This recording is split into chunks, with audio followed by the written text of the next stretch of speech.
Maduol mar governors dhi nyime gi timo ikruok e skund sekondar ma Homa Bay ne nyasi mar loch gwenge kata devolution conference ma higani. Jogo mantiere sekta mar magawa gi jo ohala e kaunti ma Homa Bay bende dhi nyime gi loso chenro mar rwako welo mabiro yuore kinde romo ma kamano. Yangore ni nyaka sani chiegni magawa madongo mayude boma ma Homa Bay kod alwora mare welo osemako kendo koro gikore mana mar rwako welo chakre giko odira mabiro. Weg magawago wacho ni thoth welo ne ochako kawo kuonde mag nindo dwe mokalo kendo thoth magawa kata mantiere e oko mar Homa Bay town bende nyaka sani opong' karito mana welo.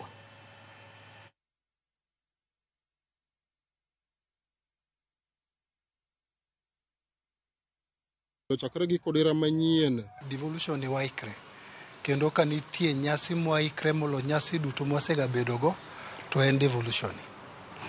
Momiyo waikre ni nyasi ni nitie reasons mang'eny to waikre ni nikech wadwaro mondo welo mobiro this time in Homa Bay onwang' gima opogre gi these other counties. Golden Race osekaw te magin gi sepong kaw gi COG and visitors from the state.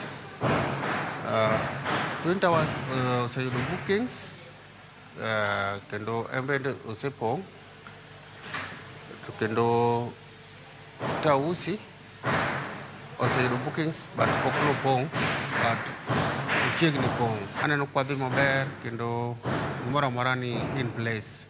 Warito gi maber, gimoro amora dhi bedo sawa.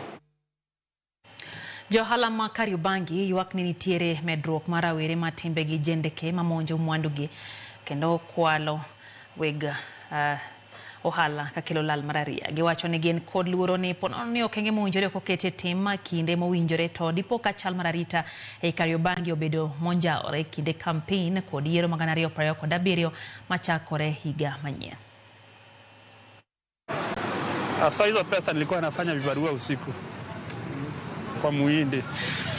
Nilikuwa nalipa shilingi 400.